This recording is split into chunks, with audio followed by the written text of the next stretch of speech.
అందరికీ praise lord. ఈరోజు మేము మీకు యేసుక్రీస్తు యొక్క అద్భుత సాక్షి అయిన పౌలు చరిత్ర చెప్పబోతున్నాము. ఈ పౌలు కిలకియలోని తార్సులో పుట్టాడు. బెన్యామీను గోత్రికుడైన హెబ్రీయుడు. ధర్మశాస్త్రాన్ని నిష్ఠగా పాటించేవాడు. అప్పట్లో గొప్ప టీచరు అయిన గమలియల్ పాదముల యొద్ద చదువుకున్న మహాజ్ఞాని. ఈ పౌలు శక్తివంతమైన రోమా సామ్రాజ్య పౌరుడు.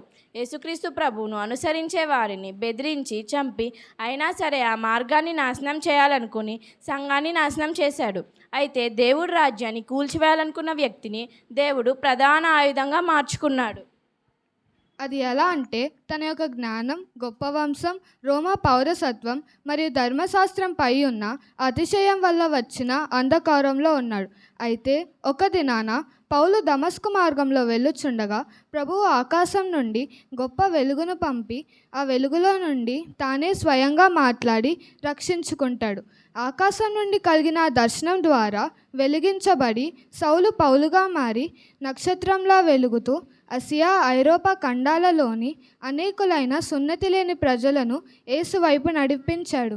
పూర్వం హింసకుడైన పౌలు ప్రభువు దర్శనం తర్వాత ప్రభువు కొరకై తోటి యూదుల ద్వారా, రాజుల ద్వారా ఎన్నో శ్రమలను వచ్చినను విడువక క్రీస్తు మార్గంలోనే నడిచి విశ్వాసులకు మాదిరిగా నిలిచాడు.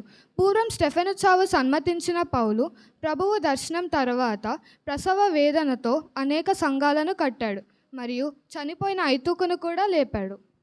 అంతేకాక పౌలు క్రొత్త నిబంధనలో 14 పుస్తకాలు వ్రాశాడు. వాటిలో 4 పుస్తకాలు చెరసాలలో ఖైదీగా ఉండి వ్రాశాడు. గలతీ, తెస్సలోనిక, కొరింథీ, రోమా వంటి సంఘాలకు పత్రికలు రాసి సంఘాలను బలపరిచాడు. రోమాలో ఖైదీగా ఉన్నప్పుడు ఎఫెసీ, ఫిలిప్పి, కొలస్సీ, ఫిలెమోను వంటి పత్రికల ద్వారా క్రీస్తులోని లోతైన సత్యాలను బోధిస్తూ వచ్చాడు. తీతు, తిమోతి వంటి పత్రికల ద్వారా నాయకత్వం ఎలా ఉండాలో నేర్పుతూ వచ్చాడు. అంతేకాక చివరి దినాలలో నేను మంచి పోరాటము పోరాడి తిని నా పరుగు తుదముట్టించి తిని అని ధైర్యంగా చెప్పగలిగాడు. అలాగే మనం ఎలాంటి వారమైనా యేసుక్రీస్తు ప్రభు మాటలకు లోబడితే ఆయన మన గతం చూడడు, కానీ మన ద్వారా చేయబోయే గొప్ప కార్యాలను చూస్తాడు. తనకు ఒక అద్భుతమైన సాక్షిగా మనల్ని మారుస్తాడు. కనుక నేడే ఆయన యొద్దకు రమ్ము. Praise the lord.